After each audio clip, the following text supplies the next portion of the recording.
1 year சொல்லும்போது கூட சொல்லியிருந்தாரு, ஜாதியின் அடிப்படையில இவங்க வந்து இந்த இடத்துக்கு வரக்கூடாதுங்கிற ஒரு தாட்சி இன்னுமே பாலிடிக்ஸ்ல இருக்குன்னு சொல்லி அடிக்கடி அவர் இந்த விஷயத்த சொல்லுவாரு.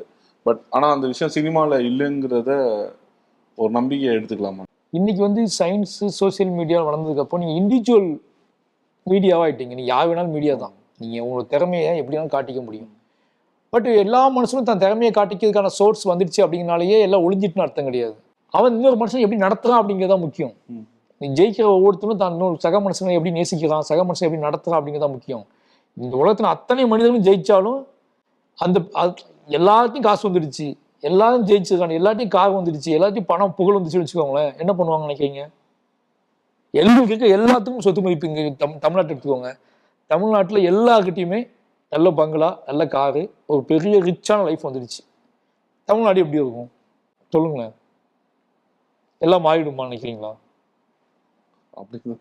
ஆஹா, அந்த இடத்துலயும் ஒருத்தர் நாம் ஃபர்ஸ்ட்னு காட்ட ட்ரை பண்ணுவோம். அந்த 10 பேர்ல ஒரு ஆளு. நீங்க எங்க அது முடிக்கவே முடியாது. மனித மனம் அப்படி, மனித மனம்ங்கிறது எப்படிப்பட்டாலும் சுப்பீரியராக தான் ஆசைப்பட்டுக்கிட்டே இருக்கும்.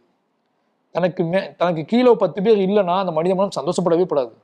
தனக்கு கீழே 20 பேர் இல்லைன்னா அந்த மனித மனம் தன் வெற்றியை ஒத்துக்காது.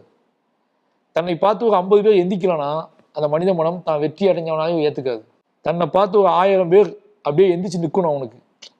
இதுதான் மனித மனம் விரும்பக்கூடியதாகவே இருக்கு. இதுதான் வெற்றின்னு நம்பிக்கிட்டு இருக்கு. ஓகேங்களா?